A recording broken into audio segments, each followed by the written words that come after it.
जय हिंद दोस्तों, बहुत बहुत स्वागत करते हैं आपका आपके ही कार्यक्रम में। और कार्यक्रम का नाम तो आपको पता ही है, कुछ भीगे पन्ने फ्रॉम यादों की किताब। और मैं आपकी होस्ट, आपकी दोस्त आरजे नौमिता, जो हर बार लेकर आ रही है एक नई कहानी। और इस बार की कहानी गेस करिए कि इस बार की कहानी, थोड़ा सा तो अंदाजा आप लगा ही सकते हैं कि इस बार की कहानी कौन सी होगी। इस बार की कहानी है, बताएंगे आप या मैं ही बता दूं? चलिए मैं ही बता देती हूँ कि इस बार की कहानी जो लिखी है उसके रचनाकार हैं कृष्ण चंद्र जी। और इस कहानी का नाम है एक गधे की वापसी। तो आइए दोस्तों, बिना समय को गवाए हुए इसको शुरू करते हैं। आइए दोस्तों। दर्शकगण और श्रोताओं, मैं न रूसियों का रॉकेट हूँ, न अमेरिकियों का पॉकेट हूँ, ना गली हफ्शा खां का फाटक हूँ, ना मैं रमता जोगी न्यारा हूँ, ना मैं कोई बनावटी सैयारा हूँ, ना किसी फिल्मी हीरोइन का प्यारा हूँ, ना किसी लखपति की आँख का तारा हूँ। मैं महज एक गधा आवारा हूँ, जिसे बचपन की गलत कार्यों के कारण अखबार पढ़ने की आदत पड़ गई थी, जो ना कविराज गुरनाम दास के हिदायतनामे से दूर हुई, न प्यारी बहन जी के इलाज से हुई। अखबार पढ़ते पढ़ते मैं इंसानों की बोली बोलने लगा और कूट राजनीति करने लगा। इसी कारण मैंने अपना प्यारा वतन बाराबंकी छोड़ा और डंकी बनकर दिल्ली के एक धोबी से नाता जोड़ा। धोबी को अचानक एक मगरमच्छ ने खा लिया और मुझे धोबी की विधवा पत्नी अनाथ बच्चों के निर्वाह के लिए बड़े बड़े अफसरों की सेवा में निवेदन करने पर विवश कर दिया। मैं अर्जी लेकर दफ्तर दफ्तर घूमा और मिनिस्टर पहुंचा, और पहुंचते पहुंचते एक दिन सीधा पंडित जी की कोठी में जा पहुंचा। पंडित से संयोगवश जो मेरा इंटरव्यू हो गया, उसने मुझे प्रसिद्धि के आसमान पर पहुंचा दिया। लोग मुझे घरों और क्लबों में बुलाने लगे, गलियों और बाजारों में मेरा जुलूस निकालने लगे। एक सेठ ने समझा कि मैं कोई खुदाई फौजदार हूँ या करोड़पति ठेकेदार हूँ, जिसमें ऊपर से एक मासूम गधे का रूप भरा है और अंदर ही अंदर बहुत बड़ा ठेकेदार है। वह बहुत मेहनत समाजत करके मुझे अपने घर ले गया, अपनी फर्म का हिस्सेदार बनाने लगा, अपनी सुंदर लड़की से मेरी शादी रचाने लगा और हाई सोसाइटी में मुझे घुमाने लगा।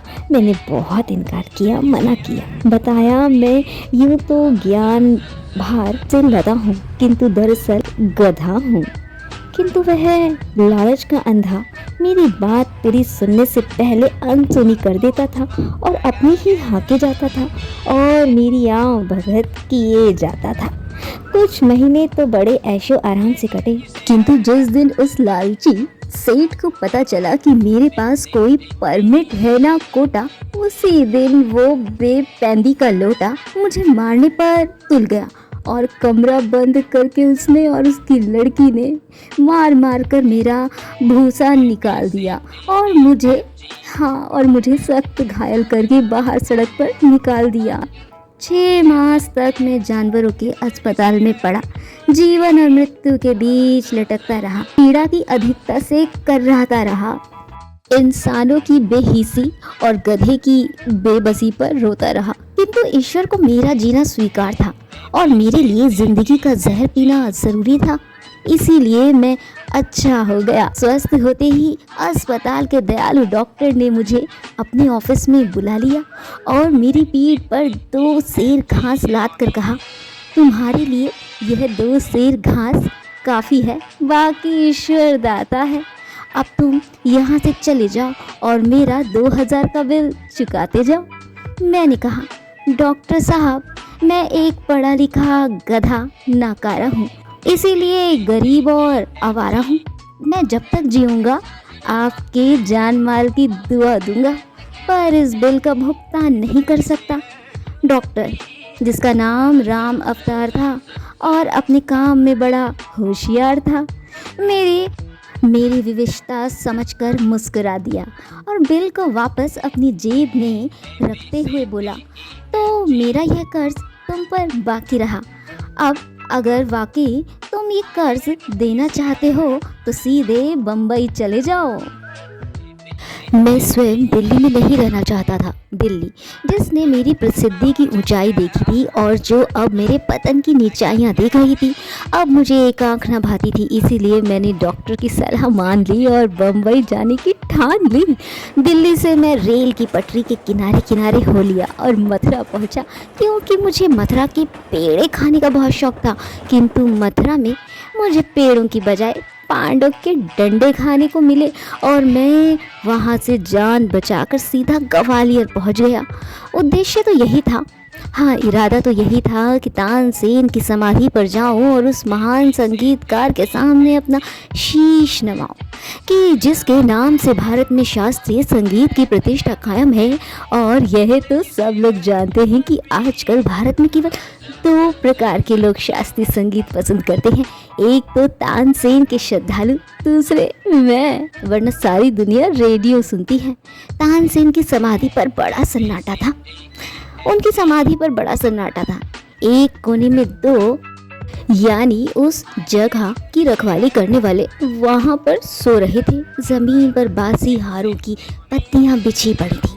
थोड़ी दूर पर कुछ भेड़ बकरियां फिल्मी प्लेबैक गाने वालियों की तरह मिमिया रही थी। संगीत सम्राट की समाधि की बुरी दशा देखकर मेरे दिल को बहुत दुख हुआ और मैंने वहीं चारों घुटने टेक कर स्वर्गीय उस्ताद की सेवा में दंडवत होकर माथा टेका और फिर सिर उठाकर शुद्ध झंझोटी में एक जोरदार तान लगाई, जिससे आधी अधूरी नींद में मुजफ्फरों की नींद उड़ गई।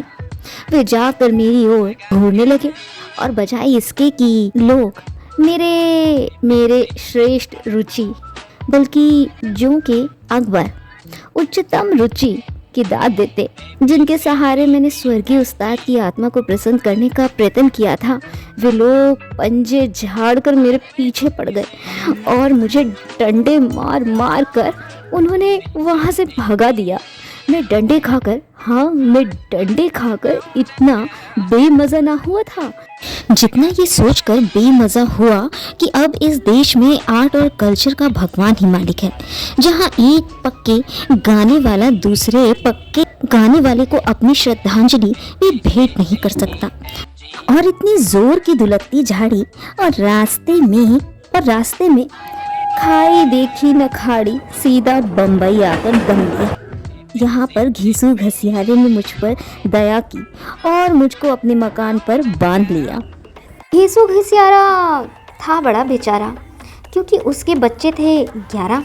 वह घास का एक गट्ठा अपने सिर पर लादता था और 4 मेरी पीठ पर, और रोज पहुँच जाता था जोगेश्वरी में दूध बेचने वाले गवालों के पास, जो उसकी घास के गट्ठे खरीद लेते थे और उसे उसका मूल्य दे देते थे, जिसे लेकर वो सीधा जोसेफ डिसूजा की झोपड़ी में जाता था और जाते ही एक पौवा ठर्रे पर चढ़ाता था और अपने दोस्त रमजानी कसाई और करनेल सिंह टैक्सी ड्राइवर से गप लड़ाता था।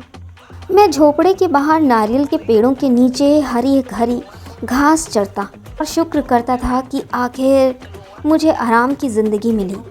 बम्बई में आकर मैंने इंसानों की बोली त्याग दी थी, क्योंकि अनुभव ने मुझे बता दिया था इंसानों की दुनिया में वही लोग प्रसन्न रह सकते हैं जो गधे बनकर रहें। बुद्धिमान का यहाँ गुजारा नहीं, क्योंकि अच्छा परामर्श किसी को प्यारा नहीं। इसीलिए मैंने इंसानों की बोली से नाता तोड़ लिया और जानवरों की ज़िंदगी बसर करने लगा, जैसे बम्बई में वे सब लोग बसर करते हैं, जिनके लिए पैसा ही प्यारा है और जिन्हें केवल अपना ऐशो आराम दुलारा है। 6 महीने में मैं हरी हरी घास खाकर खूब मोटा हो गया। मेरी काली खाल चिकनी हो गई और मेरे बाल पर सेहत का रंग चमकने लगा और मैं एक सुंदर गधा बन गया, जिस पर कोई भी गधी मुग्ध हो सकती थी। हाँ जी। अरे ये तो उनकी कमजोरी होती है कि वे सदा सुंदर गधों पर मुग्ध होती है। चिकनी खाल पर उनकी जान जाती है, चाहे उसके अंदर भूसा ही भरा हो। इधर कुछ अरसे से 2-3 गधियों ने मुझ पर डोरे डालने शुरू किए, किंतु इनमें जो सबसे अधिक कोमल और मादक भाव भंगिमा वाली थी, वो मुझसे बिल्कुल बातचीत नहीं करती थी। इसीलिए मेरा दिल बार बार उसकी ओर खिंचा चला जाता था और एक विचित्र सा आकर्षण मेरे दिल में उसके प्रति आ जाता था। उसके कान लंबे, पतले, सुडौल और सुनहरे बालों वाले थे और जिस तरह वह अपने छोटे छोटे सफ़ेद दांतों से हरी दूब चरती थी, उस पर मेरा दिल लोटपोट हो जाता था। वो दूसरी भूखी चटोरी गधियों के समान घास का पिल नहीं पड़ती थी, बल्कि बड़े धैर्य से एक ग्रास खाकर अलग हो जाती थी और बुरी घास को सूंघकर अरुचि छोड़ देती थी। इससे मालूम होता था कि वह किसी अत्यंत श्रेष्ठ और ऊंचे परिवार की गधी है, जो केवल मनोरंजन के लिए गधों के इस झुंड में जोसेफ डिसूजा की झोपड़ी के बाहर नारियल के पेड़ के नीचे चरने के लिए चली जाती है। भूख अमीरों के लिए एक बढ़िया मनोरंजन है, गरीबों के लिए एक महत्वपूर्ण आवश्यकता है। एक दिन अवसर पाकर मैं उसके निकट चला गया। वह नारियल के एक झुंड के नीचे अकेली घास चर रही थी और अजब शान से अपनी दुम हिला रही थी। मैंने उसके निकट जाकर धीरे से कहा, ए सुंदरी, कब तक हमसे नजरें चुराओगी? जरा इधर तो देखो, अपने आशिक की तरफ। आखिर ऐसी भी उपेक्षा क्यों? मैं भी एक गधा हूँ, मैंने कहा। प्रेम में हर आदमी गधा हो जाता है। उसने ऐसे कंटीले स्वर से मुझे कहा कि मैं एक क्षण के लिए चुप हो गया। वास्तव में वो बेहद हाजिर जवाब गधी थी। मालूम होता था कि अच्छी शिक्षा पाई है। मैंने सोचा, अगर इससे मेरी शादी हो जाए तो जिंदगी संवर जाए, वरना आम गधों की ऐसी गधियों से शादी होती है जिसे घास चरने और बच्चे पालने के सिवा और कोई काम नहीं आता। किंतु यह तो बड़ी विदुषी है और कर्तव्य परायण मालूम होती है। ईश्वर ने इसे सौंदर्य के अतिरिक्त सुरुचि भी प्रदान की है। अरे, इसके साथ तो पिक्चर भी देखी जा सकती है। जरा सोचो तो, हमारे बच्चे कितने तीव्र बुद्धि के होंगे, किंतु गधे तो ना होंगे। मैंने उसकी ओर गर्दन बढ़ाकर कहा, डार्लिंग। उसने ऐसी जोर से दुलत्ती झाड़ी कि यदि मैं तत्काल ही अपनी गर्दन ना मोड़ लेता तो शायद मेरी आंख फूट जाती। मैं घबरा कर पीछे हट गया। उसके नथनों से चिंगारी निकल रही थी।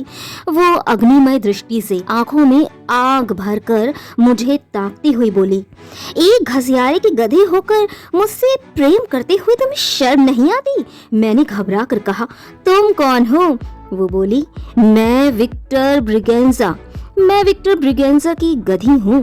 वो जोसेफ डिसूजा का बॉस है और 10 भट्टियों का मालिक है। गोरे गांव से दूर दूर तक उसका ठर्रा बिकता है और मैं तुम्हारी तरह घास नहीं लाती हूँ। शराब के केवल 4 पीपे गोरे गांव से लाद कर यहाँ जोगेश्वरी जोसेफ डिसूजा के झोपड़े तक पहुँचा देती हूँ। फिर शाम को खाली पीपे वापस लेकर जाती हूँ। तुम्हारे जैसे दिन भर गधों की तरह मेहनत नहीं करती। क्या बात है बेटी। अचानक पास से ही एक आवाज आई और मैंने देखा कि एक पक्की आयु की उजली किस्म की एक गधी उस जवान गधी के निकट आ गई है। उसने कहा, कुछ नहीं अम्मा, यह गधा मुझसे प्रेम करने चला है। जरा सुनो तो इसकी बात। पक्की आयु की गधी ने मुझे सर से पांव तक देखा और सुनकर बोली, तुम्हारा नाम क्या है? कहाँ के रहने वाले हो? मैंने कहा, यूपी का। लो, तुम यूपी के, हम महाराष्ट्र के। तुम्हारा हमारा क्या जोड़, कौन जाति हो? मैंने कहा, गधों की भी जाति होती है। उसने कहा, वाह, क्यों नहीं होती? जो मालिक की जाति होती है वही उसके गुलाम की जाति होती है, वही उसका धर्म होता है। अरे हम जानवर लोग तो अपने मालिक के रुतबे से पहचाने जाते हैं। हम वही सोचते और करते हैं जो इंसान करता है। हालांकि मैंने तो अक्सर इंसानों को जानवर की तरह सोचते और करते देखा है। मैंने नम्रता से कहा। बड़ी बी को मेरी बात पसंद आई। बोली, तुम समझदार गधे मालूम होते हो।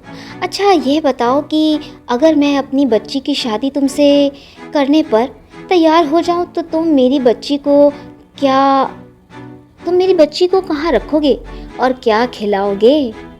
मैंने कहा, रखने को कोई विशेष स्थान तो नहीं है, घीसू घिसियारी के यहाँ। वो मुझे रात को घर के बाहर जामुन के पेड़ से बांध देता है, बल्कि प्रायः मुझे खोल कर ही छोड़ देता है ताकि मैं इधर उधर घास चर कर अपना पेट भर लूँ। तो वह तुम्हें घास नहीं डालता है क्या? नहीं।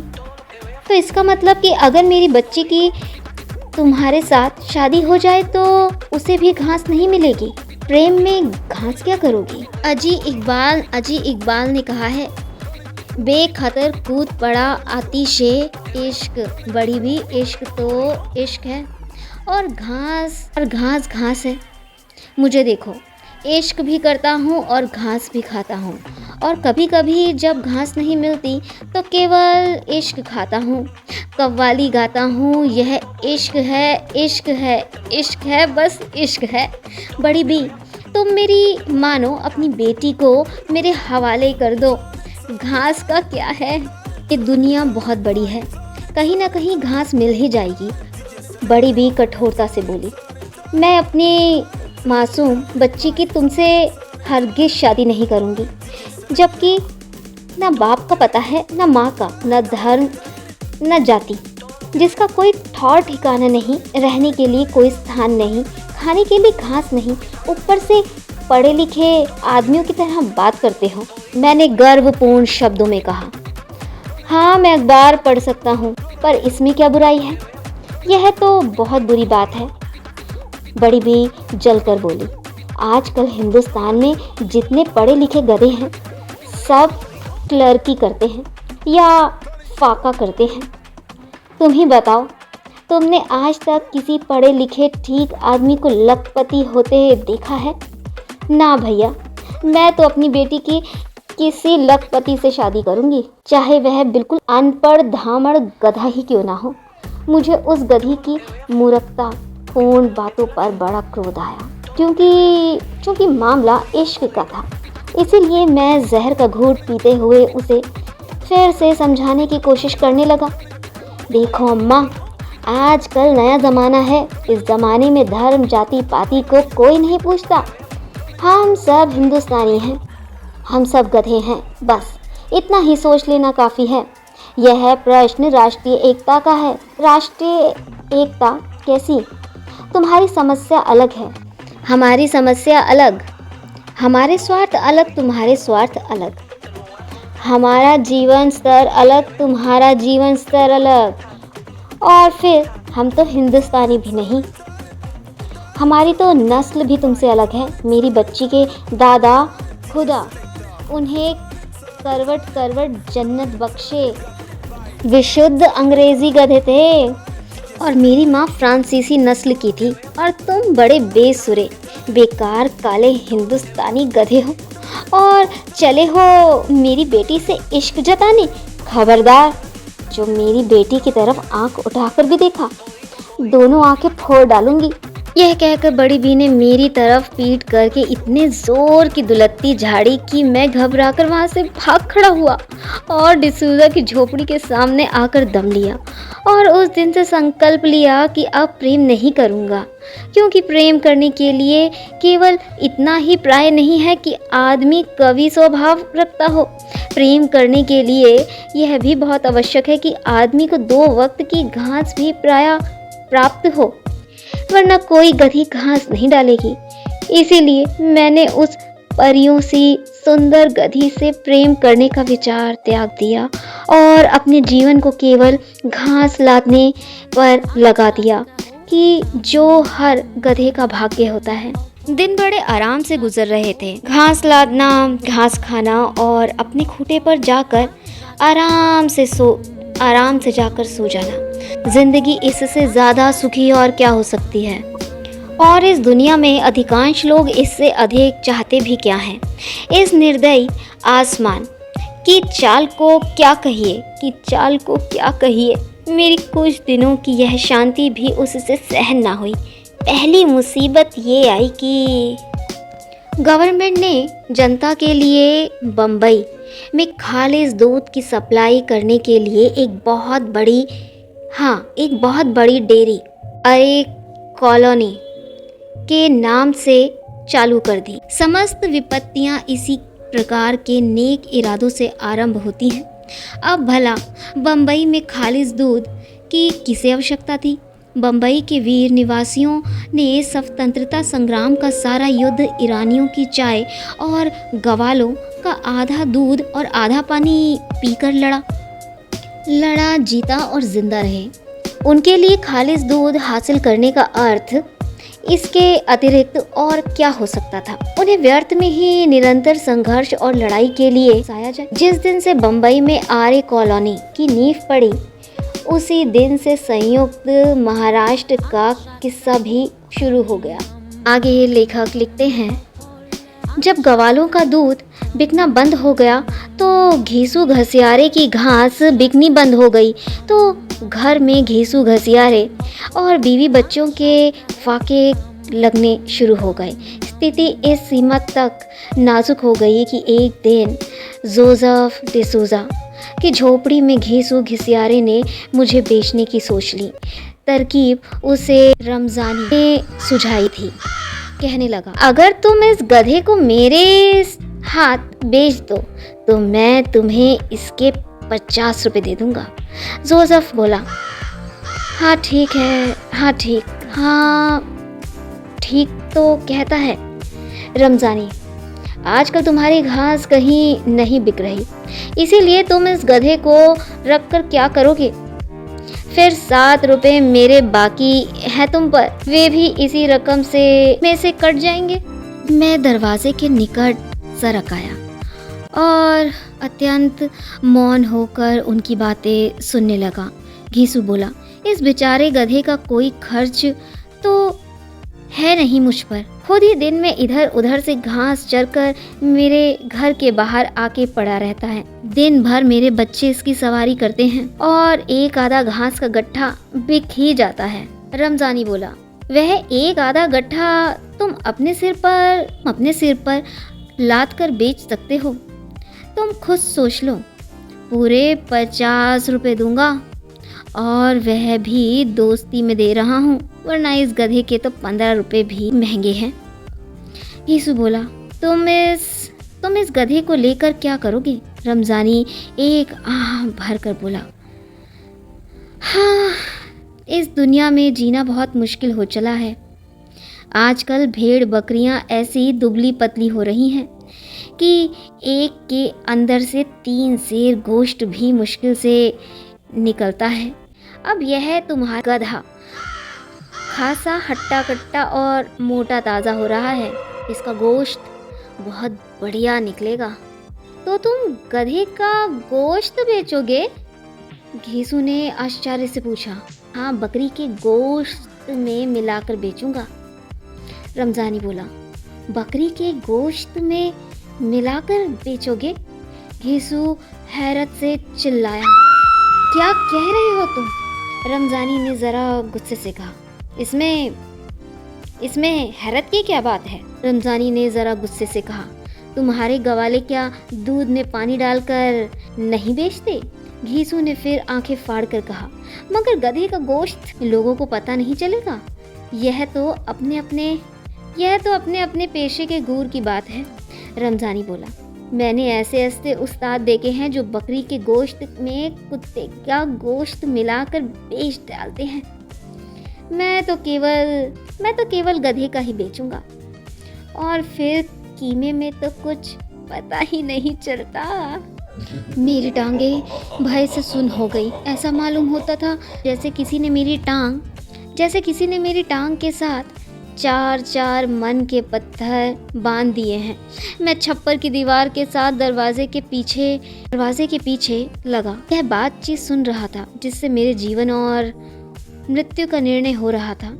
मैं यह सुनना चाहता था कि आखिर घीसू क्या चाहता है। एक बेजुबान जानवर के कितने महीने उसके लिए प्राणों से मेहनत की थी और बदले में घास का एक तिनका ना लिया था।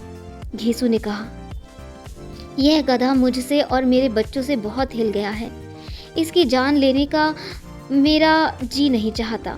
थोड़ी सी और दो यार, लो पियो। रमजानी ने उसका गिलास भरते हुए कहा। परंतु उसकी जान कहाँ से ले रहे हो? जान लेने वाला रखने वाला यह ऊपर वाला है। रमजानी ने खपरेल की छत की तरफ एक उंगली उठाकर कहा, तुम तो गधे को खाली मेरे हाथ बेच रहे हो। हाँ, कर्नैल सिंह ड्राइवर ने बात पलट कर कहा, अबे कल तू कहाँ गया था रमजानी? यहाँ नहीं आया? भैया मैं शकीला बानो गढ़वाली की कवाली सुनने गया था। जालिम क्या गाती है, इश्क के काबिल नहीं रहा। जिस दिल पे हमको नाज था वो दिल नहीं रहा। रमजानी पहले गुनगुनाता रहा, फिर ज़ोर ज़ोर से गाने लगा।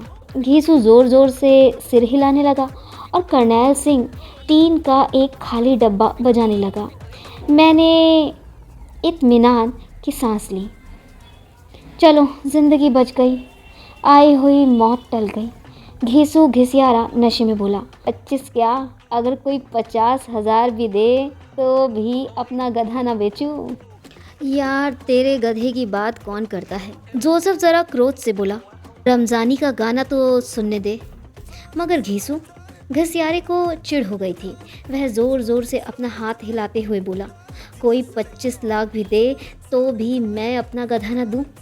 इस गधे ने मेरी इतनी सेवा की है और मेरी और मेरे बच्चों की, कि मैं इसे ज़िंदगी भर अपने पास रखूँगा। कोई 25 करोड़ भी दे तो यह गधा ना दूंगा।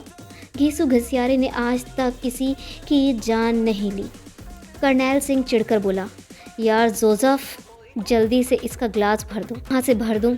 जोसेफ गुस्से से बोला, 7 रुपये की पहले ही पी चुका है, कहाँ तक उधार दूंगा? भर दो। घीसू ज़ोर ज़ोर से चिल्लाया, वो भगवान देने वाला है, कहीं ना कहीं से तुम्हारा कर्ज भी उतार देगा। जब उतार देगा तब और पी लेना। जोसेफ बोला, अब मैं एक बूंद भी ना दूंगा। घीसू ने अपने खाली गिलास की तरफ देखकर रमजानी से कहा, मेरा गिलास खाली है और खाली रहेगा। जोसेफ कठोरता से बोला, 1 रुपया दे दे। घीसू ने रमजानी से कहा।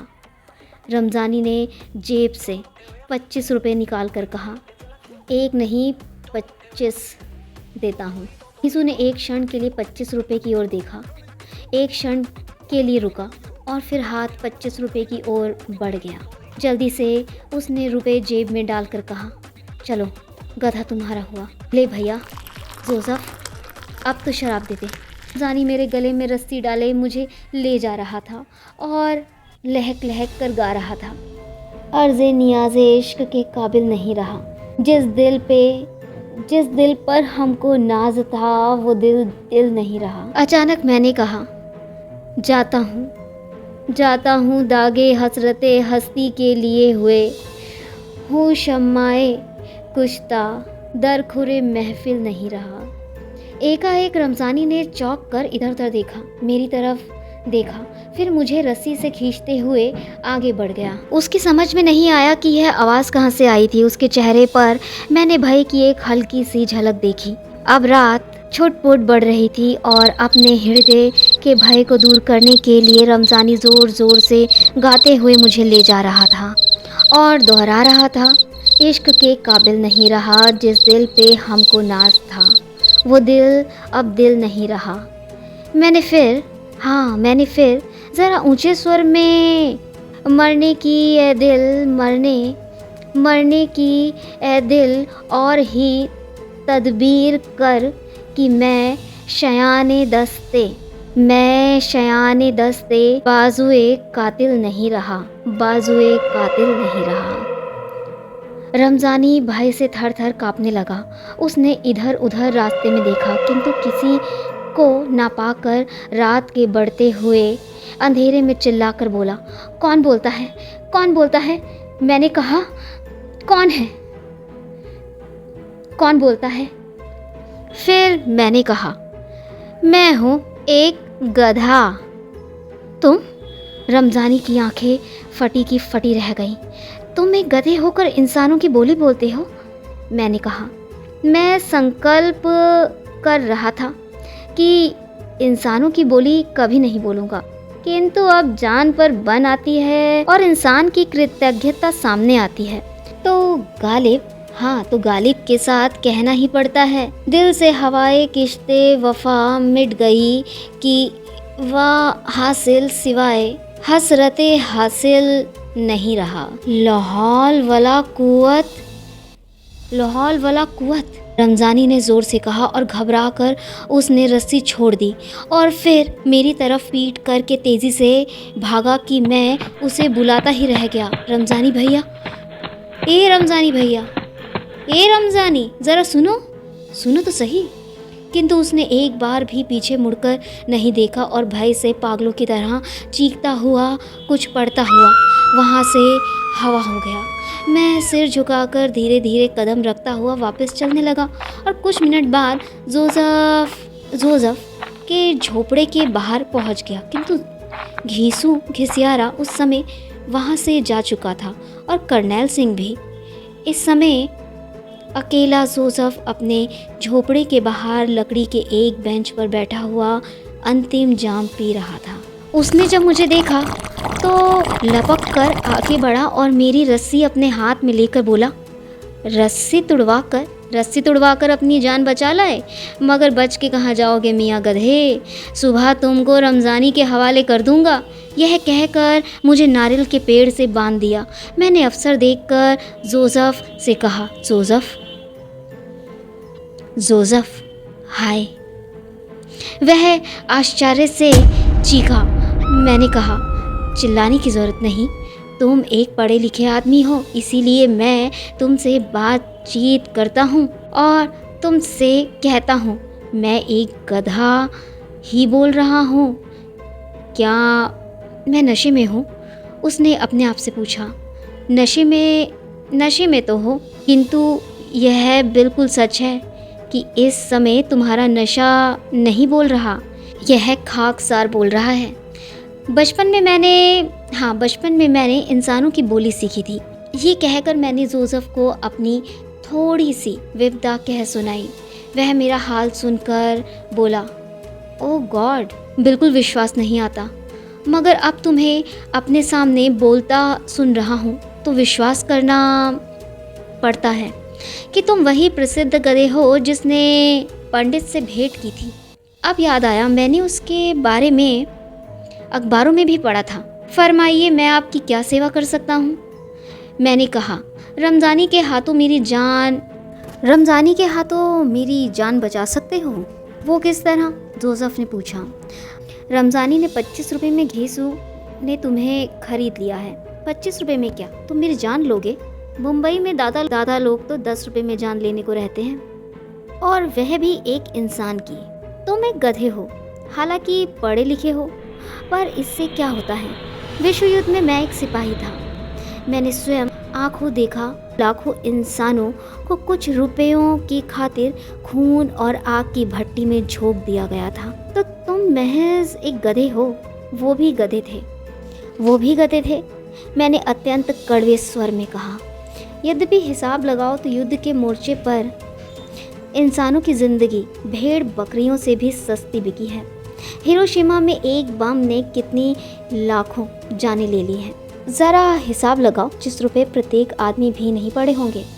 जोसेफ बोला, इस हिसाब से तो तुम्हें खुश होना चाहिए कि एक गधे की ज़िंदगी की कीमत एक इंसान की ज़िंदगी से ज़्यादा पड़ रही है। मैंने उसकी बात अनसुनी करके कहा, उन लोगों ने बेकार में ही लाखों लोगों को मार डाला।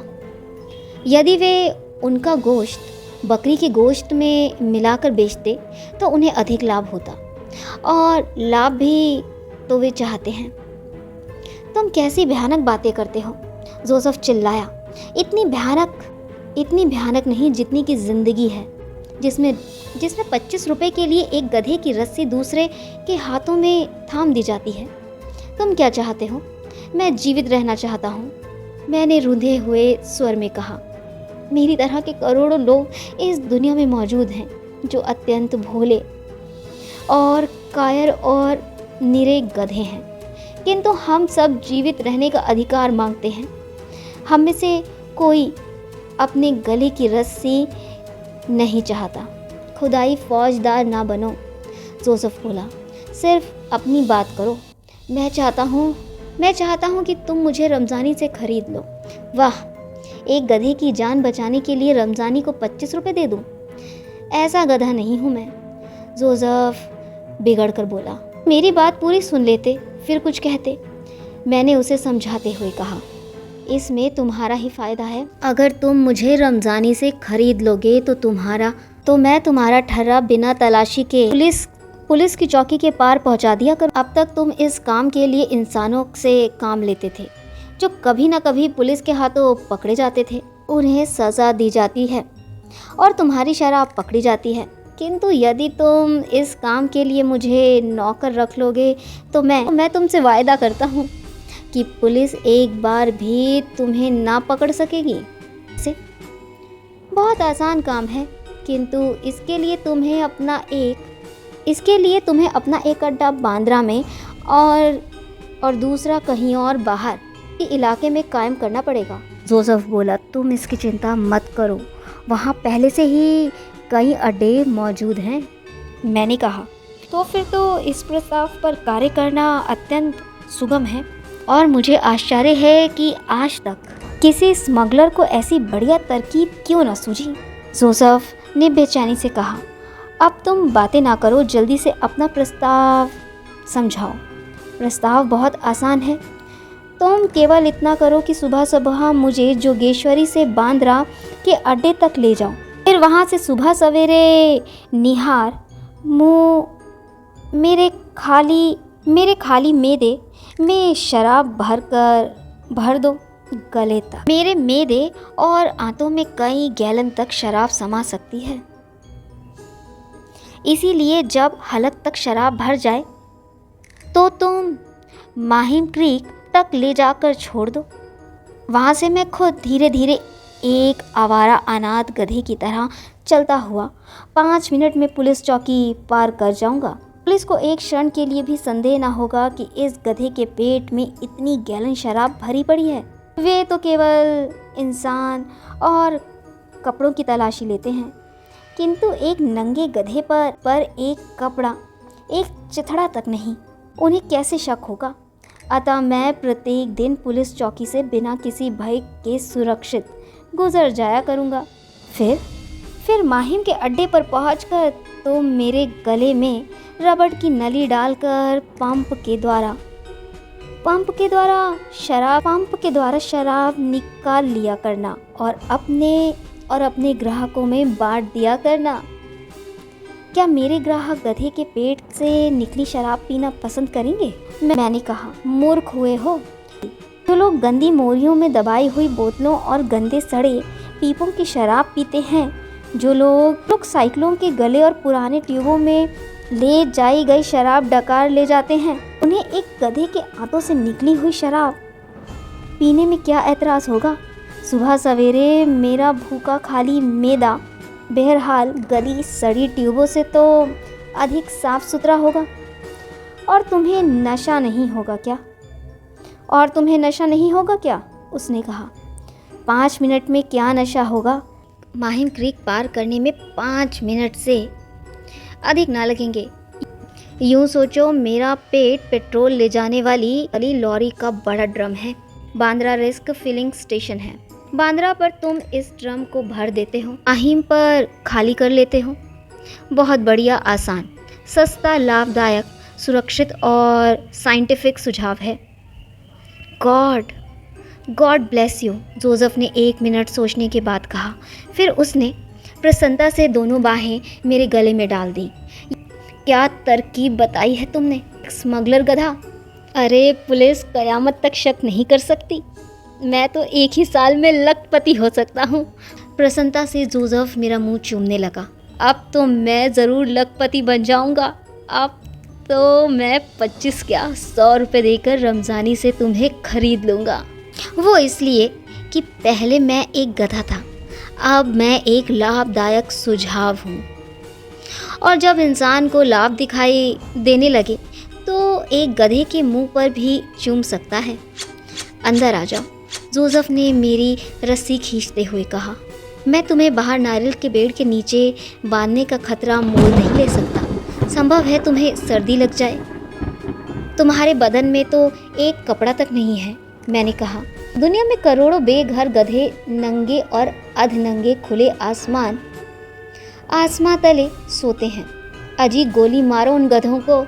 मैं तो आज तुम्हें अपने छप्पर के अंदर सुलाऊंगा, किंतु छप्पर के अंदर तो बड़ी गर्मी होगी। मैंने इठलाते हुए कहा, मैं आपके लिए छत का पंखा खोल दूंगा, डंकी सर। जोसेफ ने मुझसे बड़े गिड़गिड़ाते हुए कहा और फिर बड़े प्यार से मेरी गर्दन सहलाते हुए मुझे छप्पर के अंदर ले गया। धन्यवाद किशन चंदर।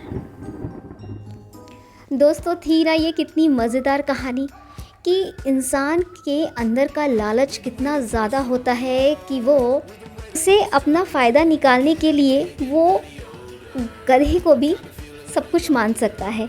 जैसा कि कहावत है, लेकिन इस समय मैं वो कहावत नहीं बोलना चाहती, तो आप समझदार को इशारा काफ़ी है।